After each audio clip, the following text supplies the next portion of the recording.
Judul Perusahaan XYZ dan Pelanggaran Lingkungan Hidup. Ujian akhir semester UAS semester genap tahun ajaran 2023-2024. Nama mahasiswi Habibie Qosidah, NIM 220201070607. Mata kuliah Pendidikan Pancasila kelas MJ 202 Prodi Manajemen PJJ S1. Waktu 24 Juli sampai dengan 6 Agustus 2023. Dosen Dr. Yusuf Setiadi, SH, SS, MK, MM, MHum. Bentuk ujian membuat dan presentasi video PPT. Sumari studi kasus yang disajikan adalah mengenai perusahaan XYZ yang melakukan pelanggaran terhadap regulasi lingkungan hidup dengan mencemari sungai di sekitarnya menggunakan limbah berbahaya. Teori yang relevan. Salah satu teori yang dapat diterapkan dalam kasus ini adalah teori tanggung jawab lingkungan, environmental responsibility theory. Teori ini menekankan pentingnya tanggung jawab perusahaan terhadap lingkungan hidup dan masyarakat di sekitar. Menurut teori ini, perusahaan harus bertanggung jawab atas dampak lingkungan dari kegiatan operasionalnya dan melakukan upaya untuk mengurangi dampak negatif tersebut. Dasar hukum yang menguatkan.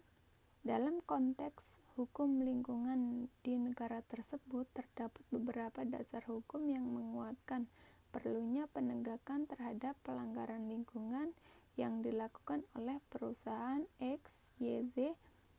Contohnya, 1.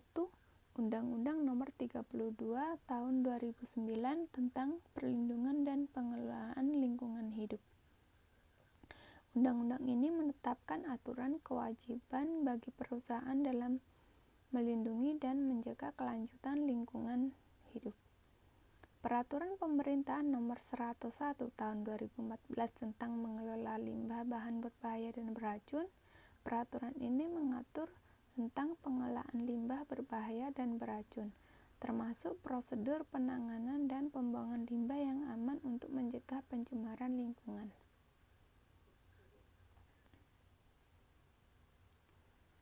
Putusan Mahkamah Agung terkait pelanggaran lingkungan hidup.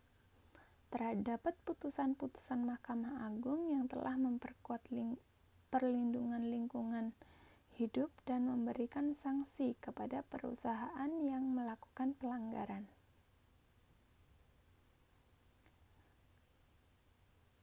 Dalam kasus ini, pemerintah dapat menggunakan dasar hukum tersebut untuk mengambil tindakan terhadap perusahaan X, Y, Z, misalnya dengan memberikan sanksi administratif, menghentikan operasional perusahaan, atau meminta perusahaan untuk memperbaiki dampak lingkungan yang ditimbulkan. Penerapan teori dan dasar hukum. Berdasarkan teori tanggung jawab lingkungan dan dasar hukum yang ada, pemerintah dapat melakukan langkah-langkah berikut. 1. Investigasi dan penegakan hukum. Pemerintah dapat melakukan investigasi terhadap pelanggaran yang dilakukan oleh perusahaan XYZ. Jika terbukti bersalah, pemerintah dapat memberikan sanksi sesuai dengan ketentuan hukum yang berlaku. 2. Pemulihan lingkungan. Pemerintah dapat meminta perusahaan XYZ untuk melakukan pemulihan lingkungan yang tercemar akibat limbah berbahaya yang dibuang. Rekomendasi. 1. Tindakan hukum. Pemerintah perlu mengambil tindakan hukum yang sesuai dengan dasar hukum yang ada untuk menegakkan keadilan yang menimbulkan efek jera terhadap perusahaan XYZ. Hal ini dapat berupa sanksi administratif, penutupan operasional perusahaan, atau pemulihan lingkungan yang tercemar. 2. Peningkatan kesadaran lingkungan. Penting bagi pemerintah untuk menggalakkan program-program edukasi dan kampanye tentang pentingnya pelestarian lingkungan. kepada masyarakat dan perusahaan. Dengan meningkatkan kesadaran lingkungan, diharapkan perusahaan dan masyarakat akan lebih bertanggung jawab akan menjaga berkelanjutan lingkungan. Outcome khusus 1.